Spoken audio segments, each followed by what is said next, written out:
Ahojte. No, už som stihla rozbaliť veci, ktoré mi poprichádzali z Bevitu. Tak, to bude rýchlejšie. A čo som nakúpila, nech inšpirujem pre tých, ktorí vidia, koľko všetkého možného Bevit naozaj posledné obdobie ponúka, pretože tam je toho naozaj veľa. A mne niekedy tiež dobre padne pripomenúť si, že vlastne, čo som kupovávala a tak, tip. Tento ocot, toto používam na čistenie spotrebičov, ako je na práčka, alebo aj na kanvicu. Potom tento jablčný ocot. Tento mám rada na polievky, alebo na šošovicu na kyslo, keď robím prívarok, alebo keď napríklad fazulovú na kyslo. Takže toto dám skôr do jedál. Tu sú aj rôzne... Môžete vidieť vlastne, ako to vyzerá na svetle.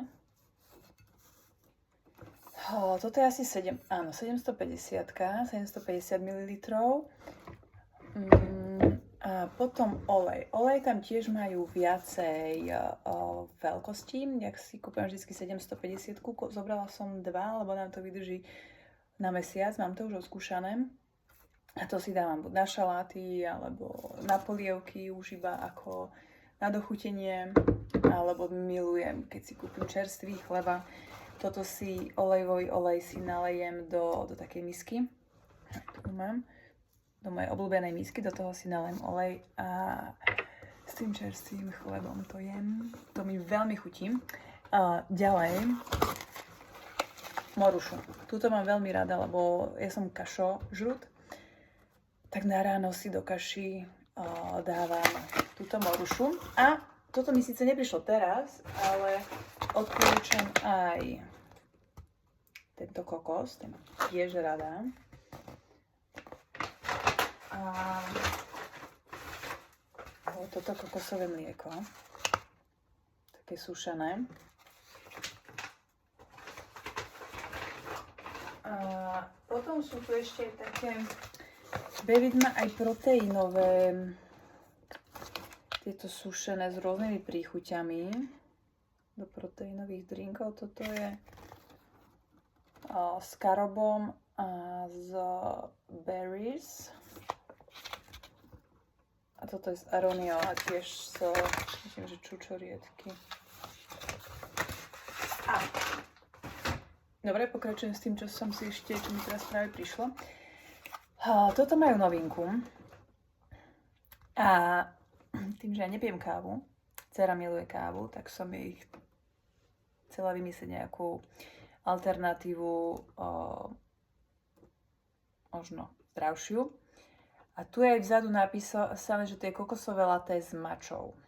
Zmes kokosového krémového mlieka v prášku, zmrazu sušenou kávou a ďalšími super potravinami pre prípravu nealkoholického nápoja. Je tu aj zloženie, že tu je kokosové mlieko, krémové, sušená trstinová šťava a teda. Takže dcera mi dá referenciu, ako je to chutí, tak si to som kúpila pre ňu. Prepočítavanie, čo som ešte... Dobre, a ešte toto, tie sú esenciálne oleje. Tento Confession, tento mám veľmi rada. Ja som na to už natáčala YouTubeové videá. Jedno. Tak ho nájdete. Ja to proste mám rada. Túto vôňu. Si to pošúcham a potom má aj cítiť po celom dome. A ďalej, kadidlo je u mňa naozaj, že veľmi dôležité ho mať. Kvôli tomu, že ja ho používam napríklad do pupčeka pre deti. Že to zmiešam buď ľubovníkový olej s ľubovníkovým olejom, ktorý som si cez leto pripravila, zmacerovala, alebo s rozmarínovým. A dám si pár kvapiek z toho, čo z oleja, dajme tomu ľubovníkové, ale do toho kvapnem pár kvapiek z tohto kadidla. Tým, že teraz tam mali zľavu, tak to bolo v akcii. Mačičky sa mi našli vonku. Áno. A potom ešte, čo môžem odporúčiť, aj táto dračia krv, okrem toho, že ja hľadám rôzne experimenty, ako používať tieto produkty a okrem toho napríklad, že to dám 1-2 kvapky do úst, tak ja keď si vyrábam aj sol, alebo ešte aj epsonskú sol odporúčam nakúpiť. Ja som si minule nakúpila 25 kg epsonskej soli, takže teraz som to neobjednávala, lebo zatiaľ ešte mám. A ja si tú epsonskú sol vlastne do toho napríklad nakvapkám dračiu krv, alebo to zmiešam ešte s bylinkami, ktoré som cez leto nazbierala. Zamiešam to, mucha mi tu letí.